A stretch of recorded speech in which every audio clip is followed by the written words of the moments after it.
Session will now come to order. Please rise for the national anthem.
Please remain standing for the opening prayer to be led by the Honorable Benga.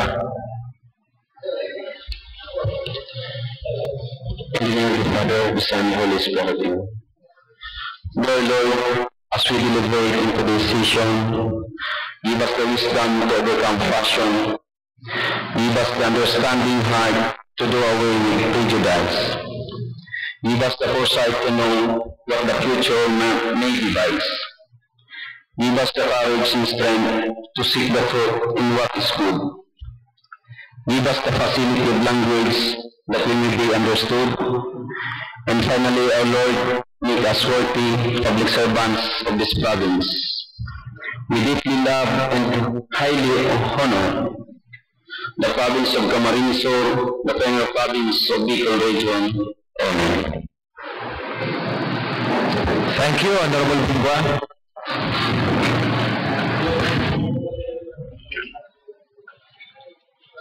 May I now request the Secretary to do the roll call?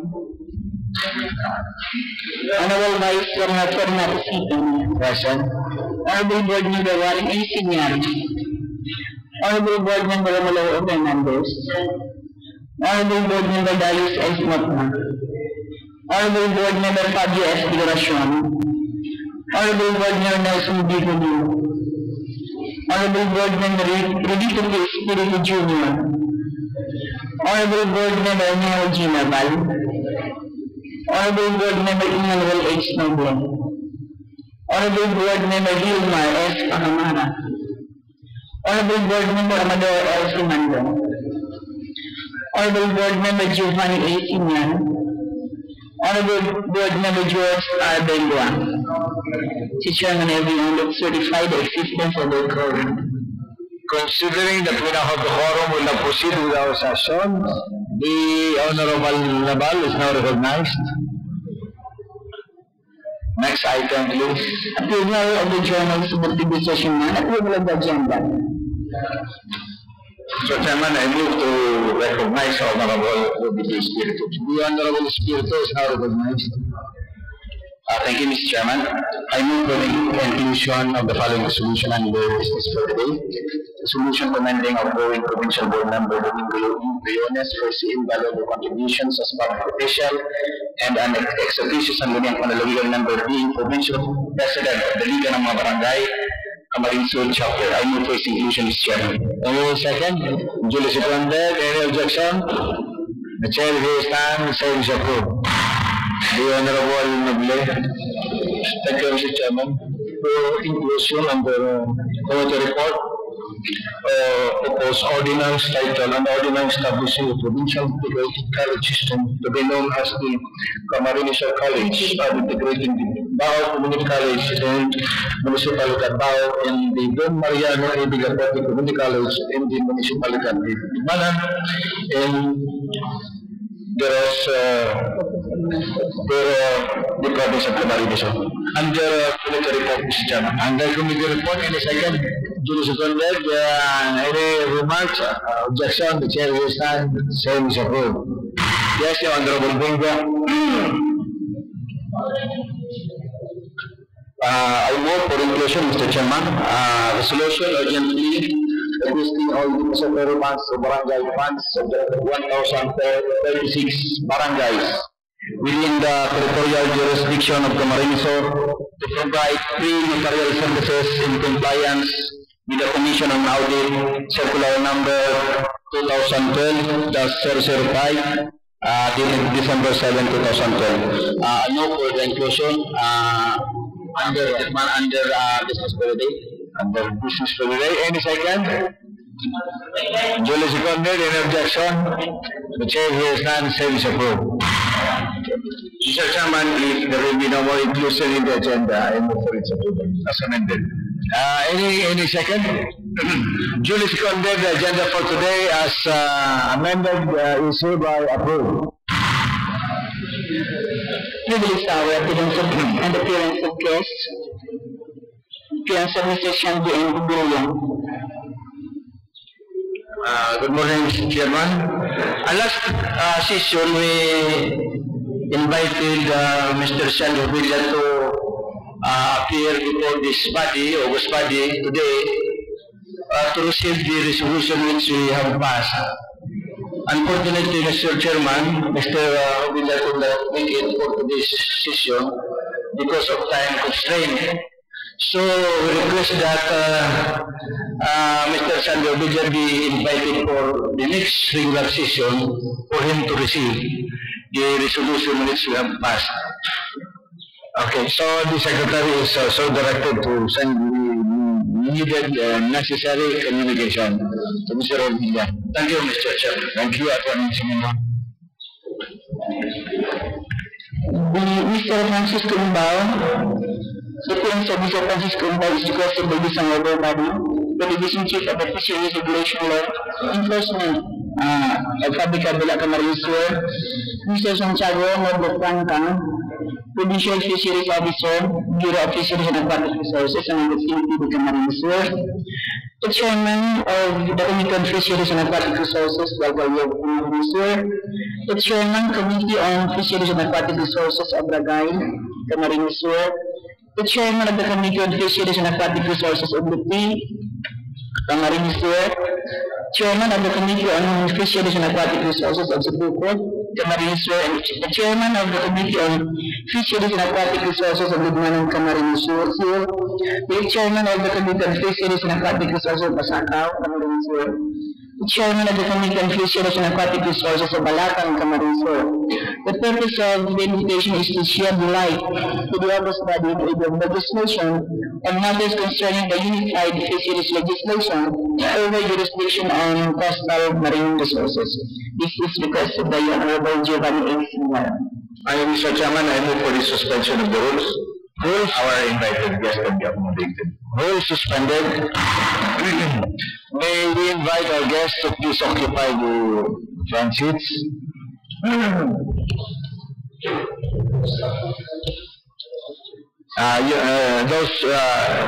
rest can stay at the. Then you can just come forward as we call you.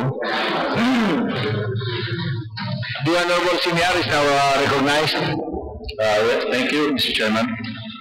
The purpose, sir, of why you are invited here today, and also my fellow members of the Philippine Councilors League, also the chairman of the respective committee on fisheries in the respective towns, is that the Sangguniang Pandaluwigan, together with the Philippine Councilors League, is spearheading the formulation of a unified fishery ordinance in the Rigayos.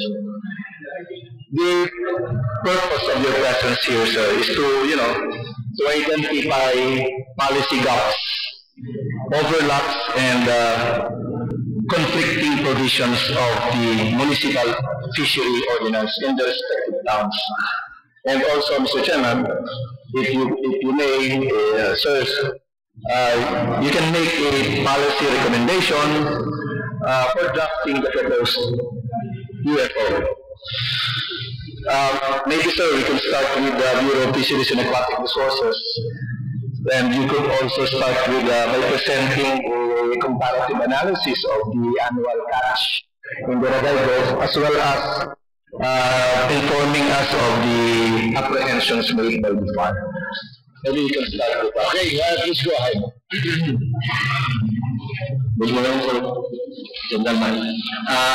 Before, I would like to inform you that Sir Prophet Bao is not available because he suffered a mild stroke and he is currently at his post.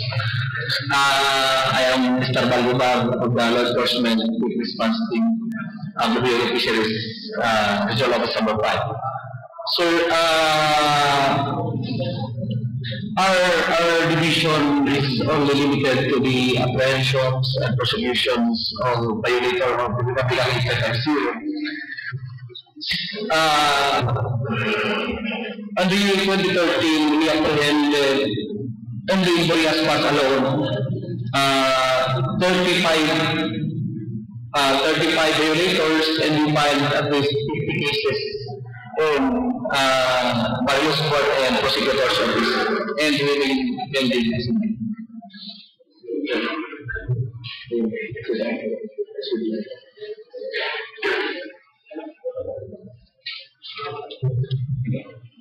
Let's go ahead.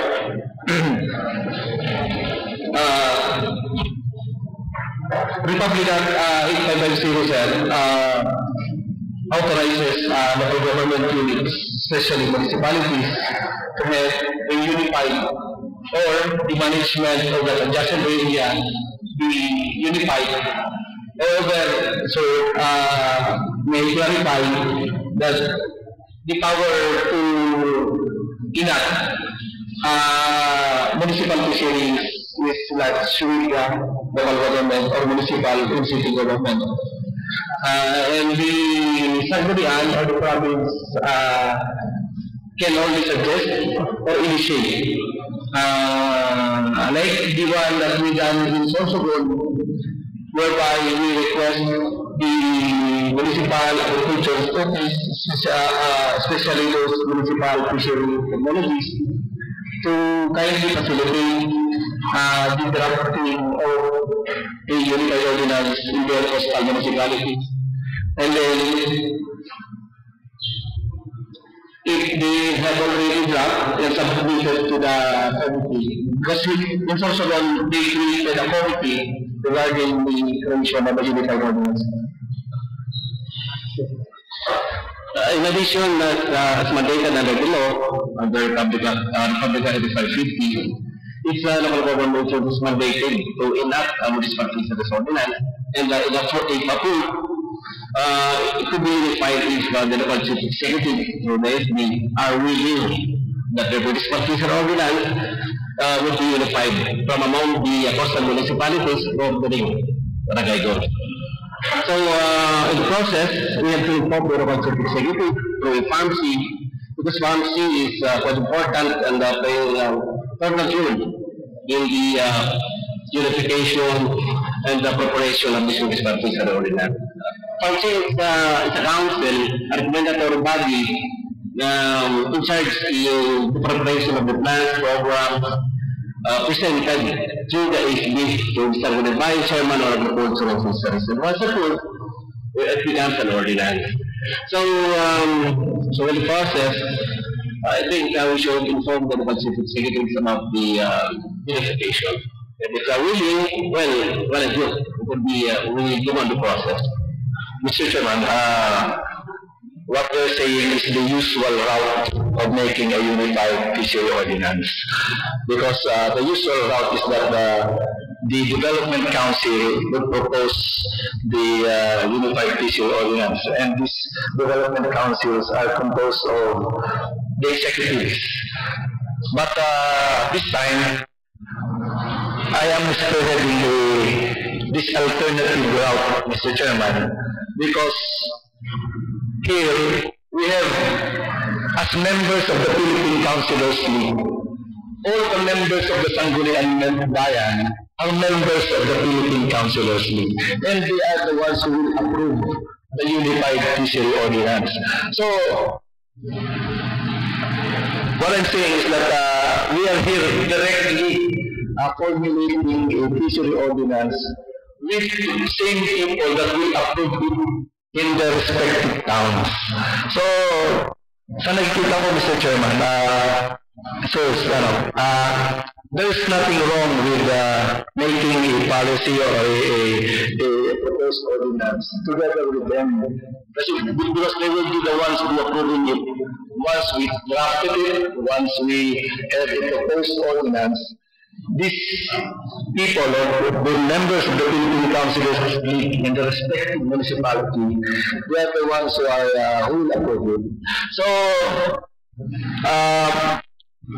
ang kailangan po namin dito sa inyo is to, under the law, you are mandated to help us to formulate a unified fishery ordinance. And this representation, Mr. Chairman, have already identified key issues that should be have a uniform approach in the Ragaygo. Number one, Mr. Chairman, you may, siguro isa-isa na lang sagutin natin, is the issue on closed season for the use of fine mesh nets. Kasi yung ibang towns dito sa Camarines Sur, ang approach nila is on the particular use of the gadget or on the use of a particular kind of net. Well, the approach that I am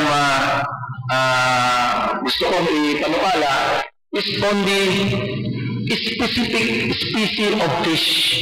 Yun ang closed season. Halimbawa, closed season for sardines. Hindi yung net na gagamitin ng closed season for a particular month. We should be species-specific. So, siguro dun po, you could help us to determine the period or the month that this particular species is spawning in Ragaygo, so that yung eggs, fries, fingerlings in the Ragaygo, hindi pa sila mature, should be protected by this closed season. So what can you say, sir? Actually, sir, pagka fine mesh net po, talagang bawal po siya. Wala po tayo closed season sa fine mesh net. Any time of the year or any time of the day, pwede po natin hulihin once engaged in fishing, then you will be fine mesh net. Bawal po siya. And in process of determining closed season, when the parents in charge of that, and we'll be having a study. And right now, while this year magkakaroon po tayo ng national statistics analysis program kung saan po madidituloy natin ano pa ba ang klase ng isda na nahuhuli sa Ragaygon. And Ragaygon is included under the program. So by the end of the year, malalaman po natin ano bang klase ng mga ano bang uri na palakayan dapat bang gamitin natin sa Ragaygon, ano bang isda sa ganitong panahon na dapat natin hulihin. So right after the study of the National Statistics Program, malalaman po natin, so probably by the end of the year, next year, malalaman po natin ano bang klase uri ng isda, ano bang kalagay ng Ragaygon, ilan naman ba dapat mahuli, o ano ba ang sitwasyon. Kasi po sa pamamagitan ng program ay malalaman po natin anong mga uri ng palakay na ginagamit natin sa Ragaygon, anong mga dapat ibawan natin na sa ngayon ay ginagamit sa Ragaygon. So there are towns na they are allowing the use of fine mesh nets provided that it is used to catch alamang. But dahil nga sa lax yung regulation, nagagamit nila yun whole year round. Hindi naman na alamang yung ginagamit ang hinuhuli, pero yun na yung mga fries and fingerlings of sardines and other species. So, pagka nalaman po natin yung rules na tayo mag-year, alamang lumalabas yan, doon po natin dapat ipagamit yun. So, we need your data po para dyan, sir. Second issue, Mr. Chairman, first, is the penalties for common violation. Because pag binasa mo po yung mga LFOs, ang fines nila is ranging from 2,000 to 2,500 and for imprisonment of 6 months, not more than 6 months. What I would like to propose in the Unified Fishery Ordinance, sirs, is that alisin natin yung end-or, gawin natin end para mas nakakatakot sa mga violators. Kasi we leave it to the court to determine. Kasi nakalagay doon, in the discretion of the court and or in the discretion of the court. So in the Unified Fishery Ordinance, pag nilagay natin 2,500 maximum and the penalty of imprisonment of 6 years, medyo matatakot na yan. Kasi alisin natin yung and or doon sa clause na yan na and or so that may ngitin yung batas. Wala silang pupuntahan sa lahat sa Ragay Gold, lahat sila 2,500 and imprisonment of 6 months. 6 months, Edward Day, para sigurado. May add na sa loob ng code po, the prescribed penalty is only 2,500 maximum. However, they give the option to the local government to be concerned whether to adopt the penalty imposed by the Public Act 8550 or the limitations as imposed by the local government. So I think that maybe the ordinance may adopt the penalty as provided for 8550 because it is more higher than the penalty prescribed by the local government. Third issue po is the yung fishery licensing. Kasi sa iba-ibang bayan, iba-iba yung requirement. Mayroong cedula, mayroong business permit, mayroong what we will like to recommend is that we create for the purpose of acquiring license is that we have a one-stop shop per municipality para rehas ang requirement. Kung ano ang requirement sa Del Gallego, ganon din ang requirement sa Bato or Balatan. So that pare-parehas, walang burden sa fisher folks. So, one commonality is the law enforcement from among the municipal fishery ordinance. Doon na po talaga dapat magkaisa sa law enforcement. So, kung whatever provisions, whatever penalty, pwede po natin ipasok doon. Fourth issue, sir, is that yung municipal boundaries, first and foremost, bago makahuli ang mga ating tauhan, kailangan merong delineation of the municipal boundaries. There must be an ordinance passed by each municipality delineating the municipal waters of every town. So dapat yan ang BIFAR, i-push yan na magkaroon ng delineation, ang two boys, itong may mga palatandaan ng mga boundaries na wala. And also, Mr. Chairman, with respect to apprehension, maybe we could propose the principle of hot pursuit, Mr. Chairman. So, kasi ang problema ngayon, na-apprehend mo, nakita mo sa bandang Ragay, pag nakita na may uhuli, tatakbo na sila, papunta na sila ng ibang bayan. Because pwedeng may contact sila, ma-plead sila ng guilty, ipapain sila ng 2,500, lalabas na naman sila kinabukasan. Diba? Pwedeng ganon. So if there is a principle, we will adopt the principle of hot pursuit. Kahit sa Ragay siya na nakita, nahuli siya sa Balatan, pwedeng i-prosecute sa Ragay. So with this, siguro kailangan natin ito to this Unified Fishery Ordinance, we could implement the principle of hot pursuit. Yes, sir. First, sir, actually, to the delineation of boundary, masasabi po namin na mas maganda nga yung may Unified Fishery Ordinance dahil pulling away yung jurisdiction ng municipality. And then, papasok dyan yung local hot pursuit. Sa amin, inagamit namin sa law enforcement yung hot pursuit. And we will find it kung saan namin siya actually nahuli dahil yun talaga ang actual jurisdiction kung saan nangyari yung crime. And then, pag nagkaroon po ng Unified Fishery Ordinance, ang advantage po nun, yung mga bantay dagat, halimbawa yung Ragay, kung magkakaroon po ng Unified Law Enforcement Activity din. So, ang gandaan doon, pagtutulong-tulong yung mga coastal municipalities, just in case may i-apprehend na violators. Pangalawa, pwede po, dahil ang condition lang po for having law enforcement is you must belong to a fisher folks organization or association and you have undergone training in fishery enforcement. So, once na na-comply mo po yung dalawang iyon, maaaring na po-deputize ng local chief executive ng sa community. So, let us say that tagalagay mo yun, when pumunta sa Pasagaw, so yung local chief executive po ng Pasagaw, pwede deputize din yung mga tagalagay para pwede din makapasok yung tagalagay just in case may ruling na mga. So, wala po illegalities. So, yun nga. In addition, we have to create the integrated patrolling of the gates and the doors. Para yung force of may apply natin. So, there must be an integration from among the members ng Bantay Dagat. The fifth issue, sir, is that is the use of the municipal waters. Because there are municipalities here in Viradaigo that permitted the use of the 10.1 kilometer to 15 kilometers municipal waters by commercial fisher folks, yung mga commercial, yung mga 3 tons and above.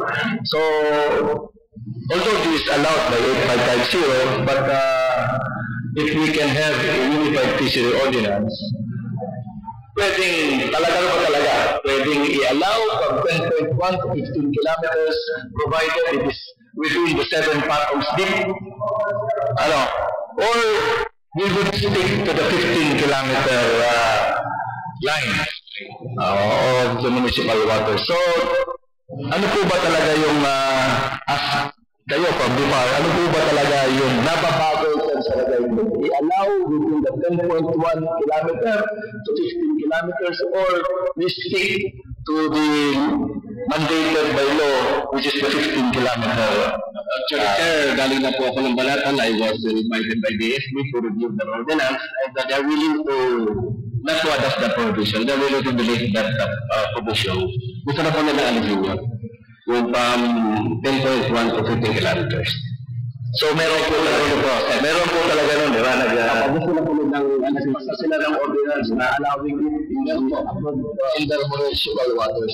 Although they're changing their minds already.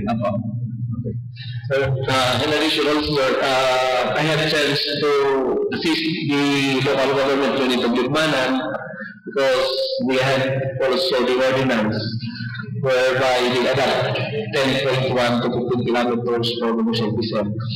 So may I clarify that the local, the Republic Act 8550 give them the priority rights to the coastal fisher folks to use their own municipal water. The 10.1 to 15 kilometers subject to the condition that less than 7 fathoms, that they eat the zero, etc. The commercial fisher folks that may catch fish in that 10.1 to 15 is exclusively a resident also of that municipality. Otherwise, they are violating the sir, from your assessment, ano ba ang maganda? I-allow natin yung 10.1 to 15 or doon na lang sa 15 kilometers? Actually, sir, as for information, because we are joined with Greenpeace International and protecting the coastal municipalities of Sorsogon, and then they said to us that due to the effort conducted by the group, dumadami na po yung huli. So siguro sir, doon ang ginawa namin, hindi talaga namin inalaw na kaisdaan yung 10.1 to 15 kilometers. Because sa 10.1 to 15 kilometers, yan po talaga may itlog o dumadami yung isda. So kung napasukan niya ng mga views, active views, by islets, so wala nang kalabas doon sa creek. So it's better na wala talagang commercial fishing vessel sa 15 kilometers. The other issues po yung yung hulbot, yung Danish thing, saka yung deployment of Alpayaw, fish aggregate device. Ano po yung hulbot? Meron po tayong fisheries administrative order to forsake banning, total banning of the use of hulbot. Ang winter po, total banning na sila. Laboratory po kasi mga 4 months from November to April. Sa November 13 to April 15, the moratorium was applied. So, by April 16, total ban of convertible boats would be applied now. Do you have any idea, sir, of how many fisher registered? Di ba nagkaroon tayo ng fisher, yung registration of fisher folks sa buong Bicol? Do you have any idea? Right now po, ang Camarines Surrounding is registered 99,000 fishers po. Yung commercial fisher, ano po? Commercial Yung Barangay Gold. So, yung Barangay Gold po kasi Malatan we have 20 barangay. Pero hindi po siya abot ng mga 100. Isa commercial fishing vessel. Tatlong klase po kasi sa layo. Pero karamihan po nasa 30 to 50 mustalis. Andito po sa atin sa Camarines. And they're all operating in Barangay Gold. Yan po 100 others are operating outside of 50 kilometers. So, sir, with this, I would like to recommend to the body, and probably I will make a motion that a technical working group, sir, be organized by the SP and the BIFAR and some of the members of the Sangguniang Bayan of the respective towns, so that we could formulate a unified fishery ordinance based on the key issues that we have discussed today. Okay, so the chair is very interested in the issue. I suggest that yes, we organize a committee. In fact, the Assistant Vice Governor can also help in that. We can have a summit on fishery summit. I think we will invite all legislators and the mayors of the involved municipalities gathered in one place. Then we'll ask them to lecture on this and then come up with a uniform, maybe even if prior to the summit, we can already come up with the proposed ordinance, and maybe the PCL president, the author, some talking points, and some talking points already, so that when we have the summit, we can already agree on that. So maybe you as the proponent of this, maybe you can start with the conduct of the summit, and maybe we can hold it here. The office of the Vice Governor will be much willing to provide the necessary snacks for the summit. If only to come up with all this legislative works that we need to have in the Gulf area. Yes, sir. Thank you. Siguro, tarabangan lang siguro sa atin. And then siguro we'll keep in touch with the PCL president, the Honorable Gansin now. We'll organize a committee and we'll keep in touch with you, and then we will set the date, and then we'll invite the different municipalities involved, as mentioned earlier. I think there's 11 towns in the area of the Camarines. So, Diego, Ragay, Lupi, Sipocot, Pasakaw, Libmanan, San Fernando, Minalabak, Balatan.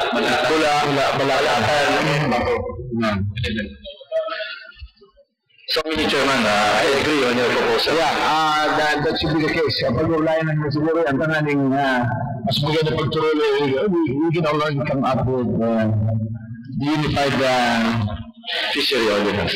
Fishery ordinance for all these municipalities. I mean, we will just facilitate because we do not have Sangguniang Panlalawigan has no authority on the issue. So we will just facilitate for you to have a unified ordinance through the sponsorship of the Honorable Senyor. So, but I think maybe we can hear a few words from the Kagawad here. Maybe please give them the microphone or one of the microphones, Jess. Yung isang mic lang nyo eh. Hindi mo lang sa kanila yung mic na lang.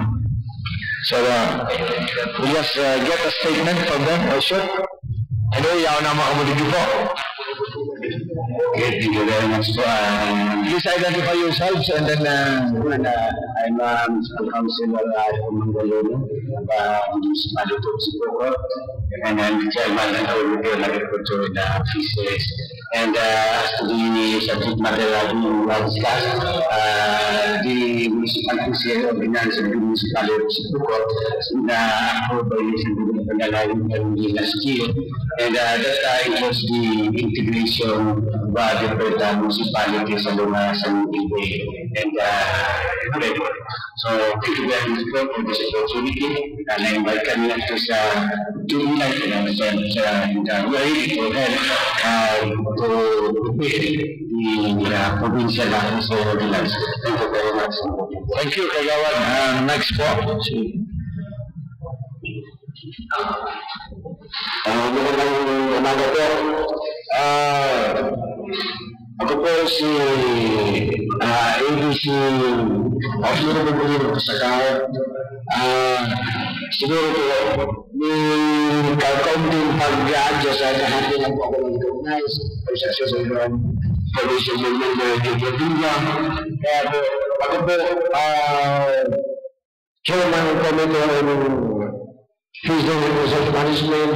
Kaya lang po siguro, pag-aaralan ko po ito dahil kahit sindihan niyo naman ako na kahapon pa lang po ako na-recognize, kaya po kasama ko po si Sangguniang Bayan Secretary Gonzales at saka po yung sa aming Resource Technology si Edmer Marabangues. Siguro po kung sa mga marami naman po kaming ordinansa tungkol po dito sa resource management, kaya lang po, siguro po sa kalagayan kung hindi pa naman ako medyo hindi ko nabaga. Kung pwede po, kung pagbibigyan po lang kami ng permiso na maipaliwanag ni Mirabanes, okay naman po siguro. Anyway,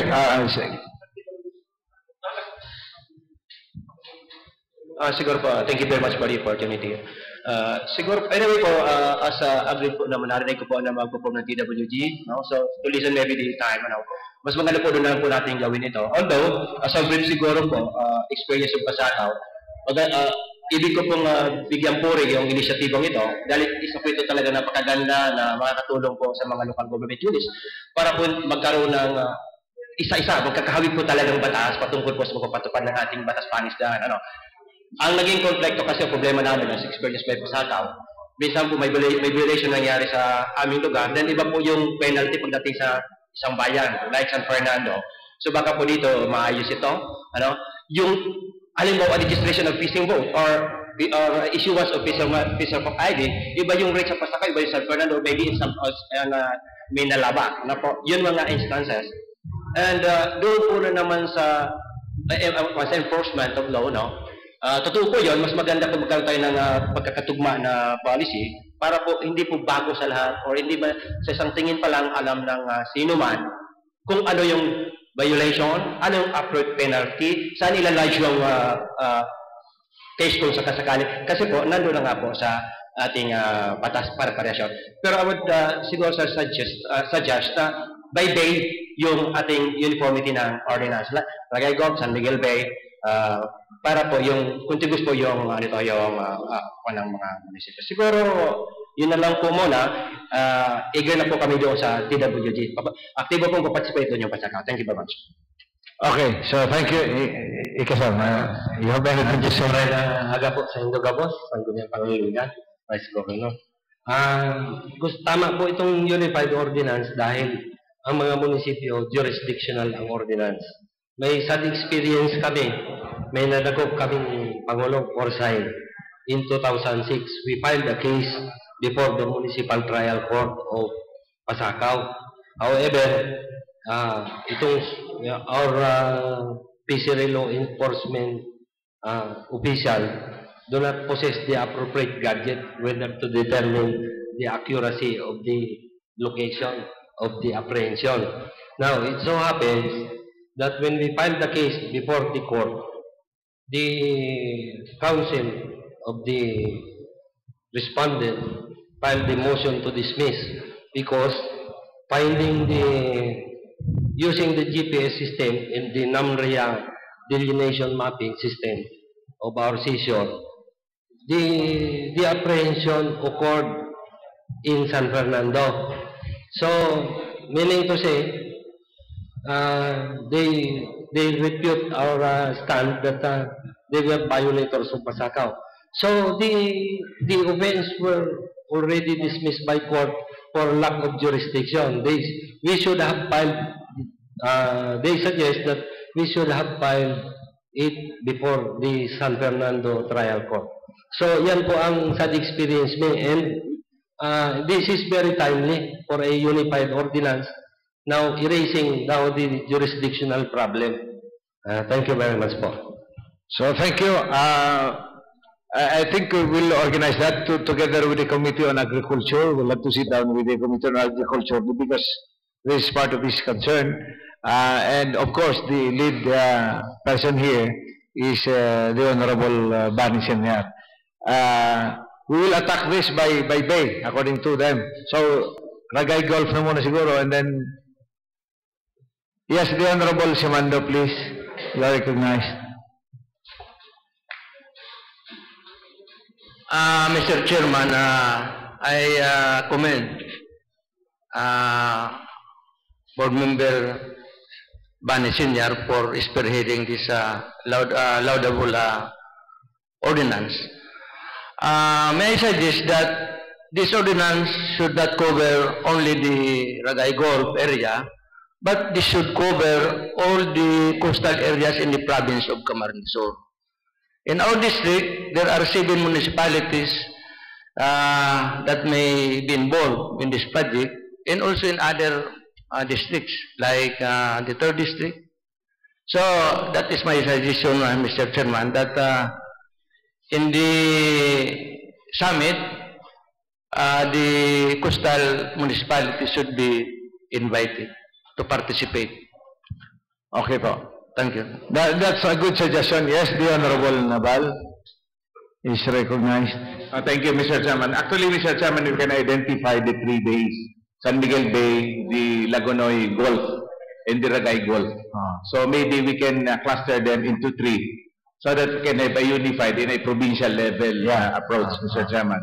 But of course, Mr. Chairman, the fact that the province has no provincial waters, it's all still municipal waters. Yeah. So they have to adapt their own, or maybe they have to, each municipality should have a standard ordinance based on what is agreed upon. So it becomes a provincial level in a sense that it is a unified, but actually we cannot regulate waters in the province, for we do not have these provincial waters. So each municipalities having these municipal waters must have their own fishery ordinance, provided it is a standard ordinance applicable to all. Walang i-resolve na mga issues which every municipality cannot address. So we can address some common in a provincial level, but still, regulation-wise, it's still a municipal regulation still, Mr. Chairman. Yes, sir. Well noted. Anyway, para mas, divided man sa tulo, we'll divide it into 3. Pag nakulaw na kaya, bako nang gayang cohesive sa... Yes, sir. Right now, San Miguel Bay has its unified municipal fisheries ordinance. Malapit na po matapos yung San Miguel Bay, Camarines Sur side and Camarines Norte side. At matapos na po sila doon sa San Miguel Bay Unified Fisheries Ordinance on law enforcement.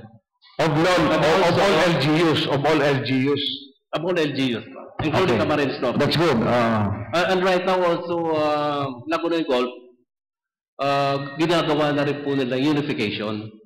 Sa Lagonoy Golf. Opo, 9 coastal municipalities of Partido area. So who is spearheading the unification of the ordinances in those areas? An AJO from Calabang, from San Miguel Bay, ISO and IFARMC of San Miguel Bay. Okay. So it's only Ragay. So we're addressing Ragay Golf first. So with this move, so we'll give priority to the Ragay Golf legislators. Okay. Yes, the Honorable Warren Senyar. Thank you, Mr. I want to be specific because we have two seniors here. I just want I noticed, Mr. Chairman, that we have invited the chairman of the different committees in the 11 municipalities. I noticed that there are only two who are here. The chairman of the municipality of Pasacao and Sipocot. May I know, Mr. Chairman, from the provincial secretary, if you have sent invitations to the other municipalities? Yes, Your Honor.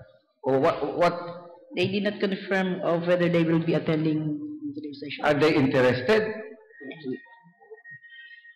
They did It not seems that confirm. only the two are interested with the proposed unified ordinance. Maybe they do not yet realize the importance of having a unified ordinance. I think, Mr. Chairman, we should compel them to attend with this kind of program, Mr. Chairman. May I know from the guest, Mr. Chairman, what happened now with the Ragay-Goth, let's say, council, fishery council? Is it still active at this time? Actually, it is being handled by the mayors of Ragay-Gold, the Ragay-Gold Development Management Council. Right now, it is being handled by the local chief executive. Local Ragay people. Gold. Who is the president now, or the whoever? What? Wala na ho kasi minsan nawawala, minsan pasok. The last chairman is the Honorable Mayor of Minalabak, si Mayor Basmayor. Siya po yung last chairman nun. The chairman. Opo. How was it created, this development council, this Ragay Golf Council? Is it through Congress or just a conglomeration of local chief executives? Just among themselves, they just organize, and then they have the chairman, or is it a creation of Congress? It was created from among themselves. From First, we have created the Ragay Golf Development Council, the integration of the pharmacies, and then from among themselves, the local chief executives formed the Ragay Golf Development Council. But do they contribute money from the different certain municipalities? Certain percentage from the... How much for the council as a? I think it's 1% 1% of the era, previous era. of the era yearly. That's big, It was organized 1990s. Was assigned here in Camarines Sur. 1% of the era. That's Are you big, sure? 1% of the 20%. 1% of the economic of the LGS. 20%. 1%. It's still big. Like for example, But right now, wala na po siya, hindi na siya nagko-collect ng anong fund. since when they Matagal na po. collecting? Remember, kasi I was assigned then in Camarines Norte, kaya hindi ko masyado alam yung... So hindi na active. Hindi na So po siya masyado. that council, Ragay Golf Council, is not a creation of Congress. It's not. They just organize themselves. It was created through the Fisher Sector Program. A 5-year program from 1990 to 1996, mandating the Basin Gulf to create a council. When was the last time that these mayors meet among themselves? I don't Just know. para sa Ragay Golf lang. Hindi You ko- are not aware? Are you always present during the meeting of the council? Wala po. Sabi ko po. Walang representation from the fisheries? They just It's from the regional office. Meron from po the sila regional record office. from the regional office. Kami po sa provincial office walang record. Are you aware of any representative na meron from the regional office during their meeting? Well, it was the time of Director Delfin attending that meeting. So Director Delfin is now retired. So wala kayong alam kung kahit kailang maski anong huring meeting ng Wala po council? kasi pagka hindi naman po kami in-inform ng council. Wala kang idea kung anong pinag-usapan nila. If they still have the money, contributions kahit noon, what happened to the contributions from the different municipalities? Wala kayong idea. Ang pagkakaalam ko po yung pera naka-deposit, hindi ko lang po alam kung saan bangko. It was the treasurer that time was the former mayor of Sipocot, Mayor De La Peña. Siya po treasurer nung panahon. When was it? Mga early 20s. March 2020, 2002, 2000. Mga 2000. Ay, matagal na rin. Matagal na po. And right now, wala na nga po sila. Mr. Chairman, can you update us on what happened to that council? Na kung pwede next time when we invite you, can you inform the Sangguniang Panlalawigan? Kung ano na, last meeting, active pa sila o hindi? Para may contribution naman sila para dito sa unified na proposed unified ordinance na ito. Pwede please. Opo, tawagin po namin yung member. Kaya siguro baka Mr. Chairman, dahil baka initiative ng mga mayors, that's why yung mga Sangguniang Bayan members hindi na pinattend in this unified. Baka kumukontra mga mayors dito. Just one lang. Pwede po siguro may request na lang that the former president be requested, because as we are concerned, before we intervene with the municipal activity, we are asking them to send us a request before we can intervene with their activity. So, pag hindi naman po nila request yung technical assistance ng aming agency, hindi naman po kami nakaka-attend kung anong So, siguro much better po kung kami patawag natin yung former president. Who is the former president? Mayor Masmayor o Binalaba. Anyway. Sige, thank you, Mr. Chairman. Okay, thank you. That's a good point of the Honorable Warren Sanyar. I think we really have to find out the reasons behind why the different municipalities did not send their chairman on fisheries. Anyway, so that's the reason why we spearheaded this to a new avenue through the Philippine Councilors League, because the reason is that all members of the Sangguniang Bayan in all the towns in the Regay Gulf are all members of the Philippine Councilors.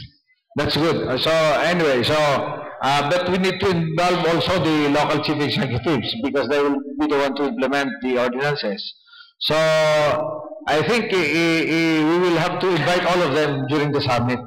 So we'll have a separate, we'll have a separate meeting with the Honorable Bani Senior. We'll keep you informed of the latest developments on this. So any other questions from the body? Any more? That's all, Mr. Chairman. I have no more questions. Thank you, sir, for attending. Okay. At this point, the chair would like to thank our invited guest for honoring our invitation. 1 minute recess.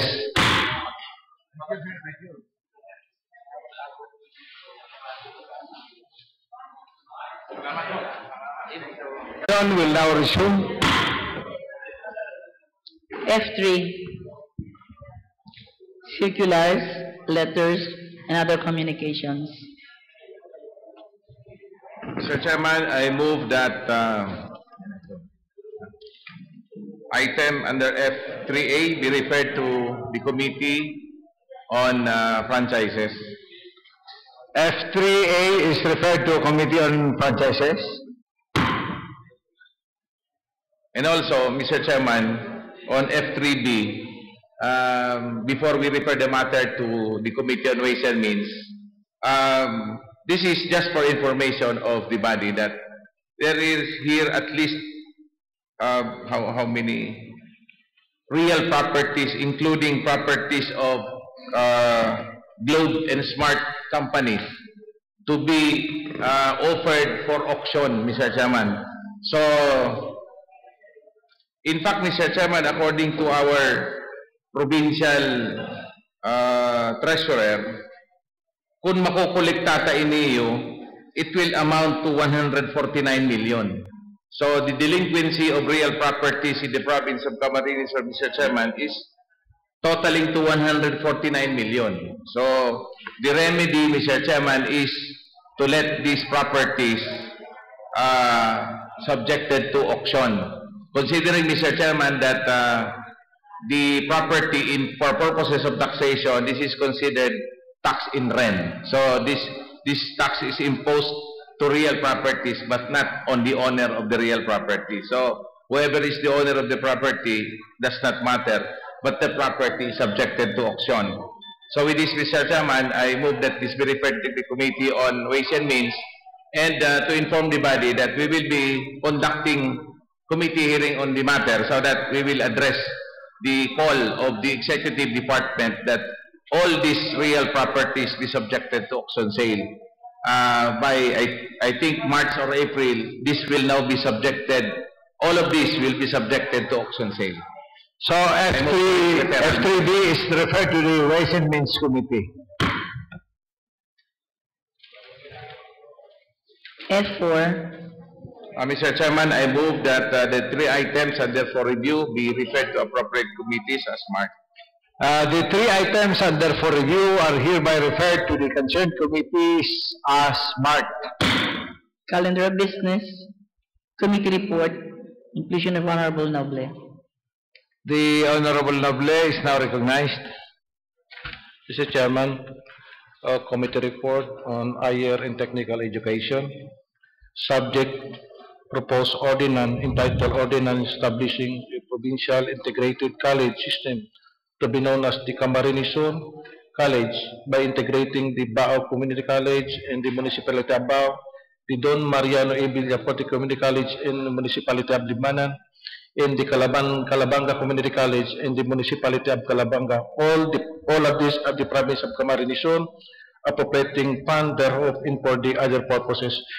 My recommendation based on my committee hearing, Mr. Chairman, that the integration of the Libmanan and Bao Community College had been already considered for integration, but the Calabanga Community College for reconsideration pending for abeyance for the meantime. So my findings and recommendation, after thorough study and with the proper consultation with the appropriate authorities, particularly the respective administrator of the Bao Community College, the Governor Mariano E. Villaforte Community College, the Calabanga Community College, as well as the Regional Director of the Commission on Higher Education Chair, it had been decided that the subject proposed ordinance be amended by integrating only the two, the Bao Community College and the Libmanan Community College, and the Calabanga pending for the meantime, Mr. Chairman.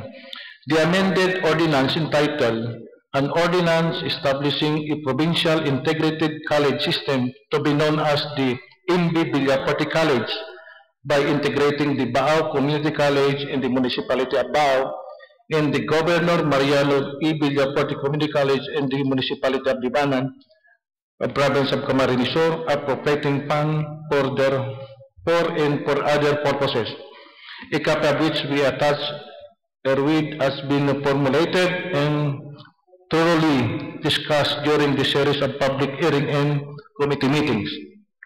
The committee thus highly recommend to the Sangguniang Panglalawigan the immediate approval of the proposed ordinance for the best interest of the provincial government of Camarines Sur, beneficial significantly to an constituent, particularly the academic sector. So I move, Mr. Chairman, for the approval of my committee report under other committee on higher technical committee. For approval, Mr. Chairman. Any second? Duly seconded. Any remarks, objection? The chair hears none. The same resolution is approved. G3. Business for the day. Inclusion of Honorable Spiritu. The Honorable Spiritu is now recognized. Thank you, Mr. Chairman. Before I move for the approval of my sponsored resolution, let me first tell this august body that this representation already sponsored a resolution of this tenor, but then commending outgoing provincial board members, but then ex-officio board member Briones was not included because the body deemed it proper not to include him, considering the fact that he is still sitting as board member during that time. And since last week, since board member Briones already turned over his post to ex-officio board member Bengua, this representation find it necessary and proper to commend, to pass a resolution of commendation to Board Member Briones, considering the fact that Board Member Briones completed a 3-term tenure as ex-officio member of the Sangguniang Panlalawigan and Provincial Chapter President of the Liga ng mga Barangay Camarines Sur Chapter from years 1994 to 2007 and from year 2010 to 2014. Kaingo, as he is fondly called, also served to his best, offered his untiring efforts and devotion to his duties as an ex-officio Sangguniang Panlalawigan member and Provincial Chapter President of the Liga ng mga Barangay Camarines Sur Chapter, who I'm sure will be missed by the Sangguniang Panlalawigan members, the Office of the Secretary to the Sangguniang and staff, whom he established a great bond of friendship. So, Mr. Chairman, with this foregoing, I move for the passage of a resolution commending outgoing Provincial Board Member Domingo U. Briones for his invaluable contributions as public official and an ex-officio Sangguniang Panlalawigan member being Provincial Chapter President of the Liga ng mga Barangay Camarines Sur Chapter. I move for its approval, Mr. Chairman. Any second? Unanimously seconded. The same is approved. Next item. Inclusion of Honorable Bengua. The inclusion of the Honorable Bengua. The Honorable Bengua is now recognized.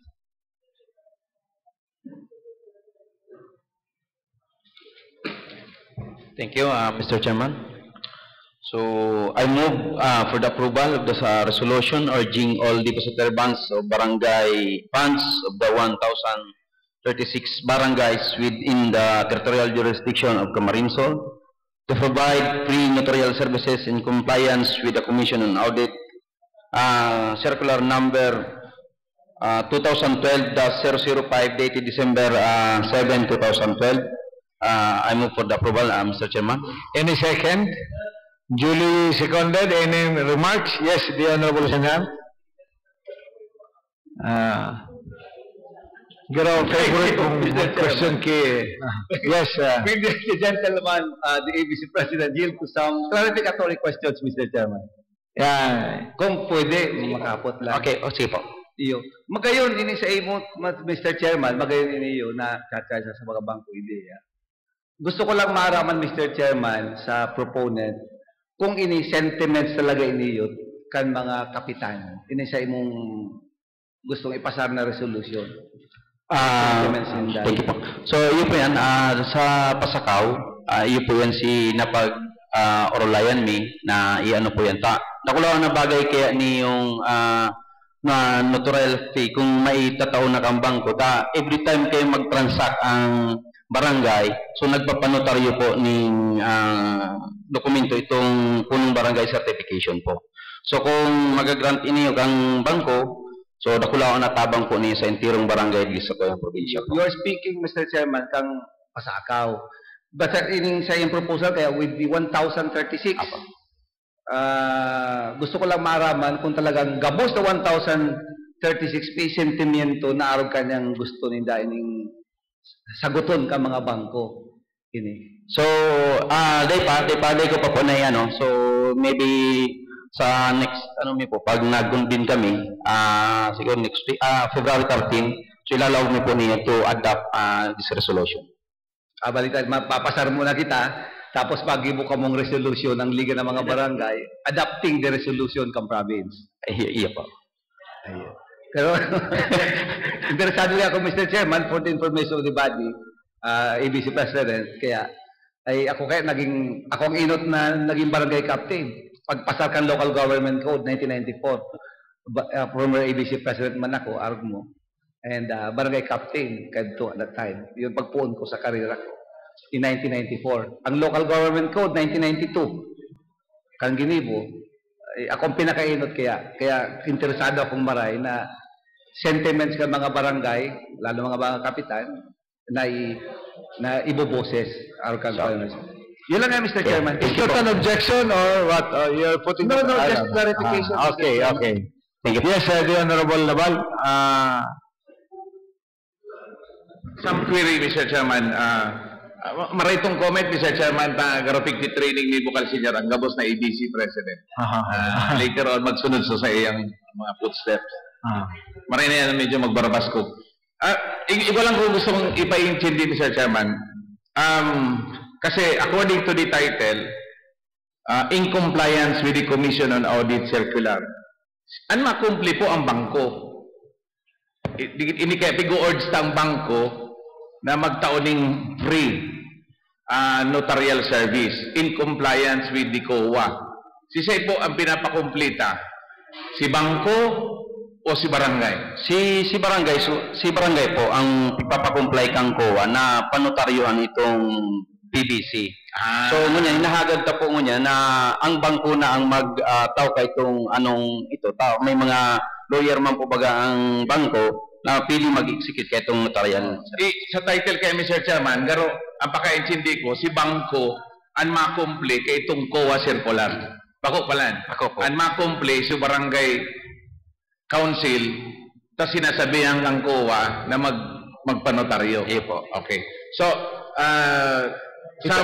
dapat garo maisuway ta, Mr. Chairman, or maybe we should not include this COA circular duman sa paghagad ng pabor sa bangko. Ano po? Tatigdi, pag hiniling mo ang title, garo si bangko ang pinapakumplita kay itong COA circular. Iyo kaya ang tenor tadigdi. Or, on the other hand, Mr. Chairman, kung ang notaryo gigibon sa bangko, baka po dahil magtugot ang abogado kasi baka ginipo si transaksyon sa barangay, madumang ka sa bangko, tapos na si transaksyon. But of course, we can still ask the bank to have this free notarial. Pero kung mapipwede, we remove this COA circular. Kasi baka magsabi ang bangko, dahil kami obligado kang COA circular. Ano po, nakakabit kaya sa title sa imong COA circular number. So, maybe itong nakalag mo dyan in compliance, maybe relative to the COA circular, maybe something like, we'll just have to refresh siguro, para ako yan. But of course, this is not a comment or objection, Mr. Chairman. That's not an objection. That's only a comment. Okay, so, okay, well taken. Okay, the Honorable Simando is recognized. Is that a comment on the comment? Okay, siya pa. Mr. Chairman, I believe that it is the concern between the barangay officials and the bank. So may I suggest that every barangay should make representation with the bank, that the bank should grant free notarial services, because it would be embarrassing on our part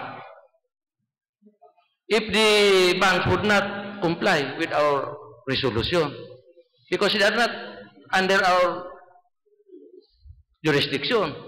This is a purely private concern. So I suggest, Mr. Chairman, that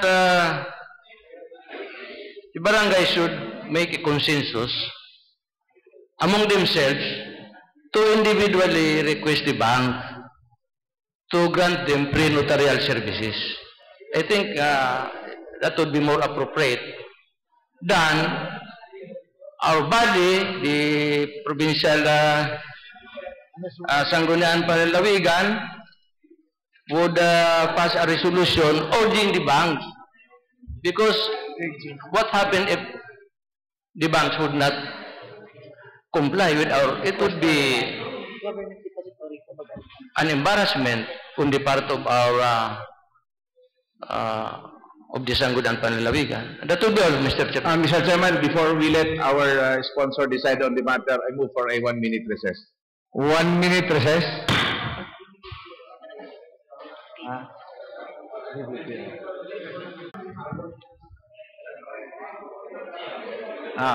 Okay na. Mr. Chairman, I move for the resumption of the session. Session will now resume. Before discussing any further, I'd like to acknowledge the presence of the Honorable Nopra. Per consultation, Mr. Chairman, with the author of this resolution, I am moving that this be referred to appropriate committees. Yes, so the same item is referred to the appropriate committee for first reading. Ano? Committee on Laws and Review. Laws and Review. Other matters? Other matters? Announcements? No. Announcements, other matters? On other matters, I'd like to, maybe the chairman of Committee on Rules may react on this. There is a suggestion that we, in our session, ang inutun po ang prayer before the national anthem. Any comment on that? Prayer muna. So, na-inuto po kayo niyan, national anthem. So, may suggestion, ano doon ako inuto ang prayer bago ang national anthem. Any... Whatever it is, Mr. Chairman. Okay. Sige, okay. So, the spirit of our Lord is still there. Dawa rin sumainod. Okay. But of course, if that will be the poll, so we might as well do. Okay. So, okay, that's it. Thank you. Yes, the Honorable Nopra. Mr. Chairman, I rise to raise an inquiry. Mr. Chairman, this has something to do with Mr. Chairman, I would like to cite the resolution number of the Sangguniang Panlalawigan para aklarado po po. Because many Libmaneños, our constituents, are very much concerned about this issue. And bago po nga ako nagdigdingo niyan, they asked me na to do something about this. And sabi ko, then all I can do now is to verify from the Sangguniang Secretariat if indeed there is already, or we are now in receipt of a resolution, a letter perhaps seeking reconsideration of our decision on these two resolutions which I am going to mention now. Okay. First, Mr. Chairman, is the resolution of the Sangguniang Panlalawigan disapproving the ordinance, the municipal ordinance of Libmanan, amending municipal ordinance number 99-04, entitled an ordinance adopting the zoning regulation of the municipality of Libmanan, and providing for the administration, enforcement, and management thereof, and for the repeal of all ordinances in conflict therewith. This ordinance, Mr. Chairman, we disapprove this because we found this to be illegal. Why? Because, number one, there was no consultation. Mayong konsultasyon sa mga taga-Libmanan. So, pig-declare ka sa Sangguniang Panlalawigan na ini disapprove.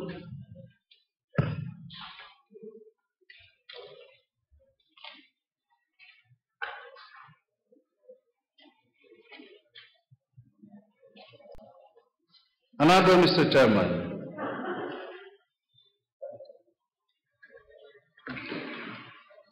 is the resolution of the Sangguniang Panlalawigan disapproving the Sangguniang Pan's resolution authorizing the municipal mayor to enter into an agreement contract with the LCC. And this has something to do with our first resolution. Because this LCC contract with the local government of Libmanan, the involved parcel of lot here is that the one where the Plaza Kiosk and the covered court of Libmanan is located. So I would like to seek an inquiry, Mr. Chairman. Are we in receipt? Did we receive, for the record, that the Sangguniang Bayan of Libmanan did seek a reconsideration or an explanation from us regarding this to disapprove Sangguniang Bayan resolution of Libmanan? As of today, The answer, Mr. Chairman, is a simple yes or no. We have not received, Your Honor. Oh, yes. Oh, thank you very much, Mr. Chairman. So I would like this for the people of Libmanan to know that after the Sangguniang Panlalawigan has disapproved these two invalid ordinances, until now, there is no, not a record, not a single paper or a document to prove that the Sangguniang Bayan of Libmanan had seek a reconsideration on the Sangguniang Panlalawigan decision declaring the two ordinances of Libmanan to be null and void as they are considered to be invalid. Mayo. So, you see, Mr. Chairman, the Libmanenses now, just 2 days ago, 3 days ago, they're very much concerned about this because yung plaza, Mr. Chairman, paabot ko lang po, and they're very thankful to the Sangguniang Panlalawigan. Takumbako po na sa Sangguniang Panlalawigan, mayo na kami ng plaza kiosko, mayo na kami ng covered court. Sabi ko, nagtatrabaho lang po kami, hindi kami na may personal. Nagpapasalamat po sa ito mga taga-Libmanan. Mala po nga ni Mr. Chairman, itong plaza kiosk, itong kiosko mismo, ng Libmanan, pigibuan ng mga murals, pinturahan, pinamati ng mga taga-Libmanan, napupultero ninda, na napaka-importante sa heritage ng mga taga-Libmanan. And sabi ko man sa inda, to the last breath and extent, lalabanan niya sa Sangguniang Panlalawigan, ang anuman na magpurbal, na halion, waraon, ang sarong tigdeklarang, sarong sa pinaka-ginigundong na parte kan heritage ng Banwa na Libmanan. So, thank you, Mr. Chairman. Ako ang answer that I am seeking from the Sangguniang Bayan Secretariat, and I'm very much thankful to all the members of the Sangguniang Panlalawigan sa pagsuporta po nindo sa kausa ng mga taga-Libmanan. To the Vice Governor, thank you very much. Nakakagaro pang mayor na ito. Any other matters you'd like to discuss? Mr. Chairman, if there will be announcement, Administrative cases. there will be no more other matters to be discussed, Mr. Chairman, I move to adjourn. Any second? Duly seconded. Session is adjourned. Good morning. Thank you very much. God bless you all.